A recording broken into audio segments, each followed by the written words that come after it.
If you try to create a booking which doesn't fit within someone's availability, you'll see a booking clash warning.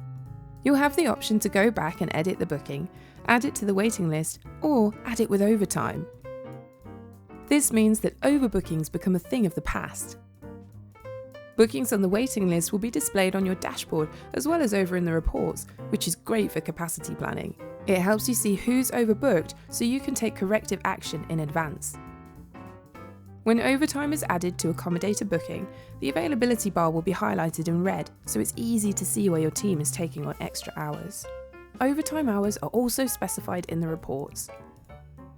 It's worth noting that overtime is elastic, so if you add a booking with overtime, the resources availability will automatically expand to accommodate the booking. And if you remove the booking, that availability will bounce right back to what it was before. If you don't want the added time to be marked as overtime, you can simply click on the availability bar and drag the overtime slider to remove it.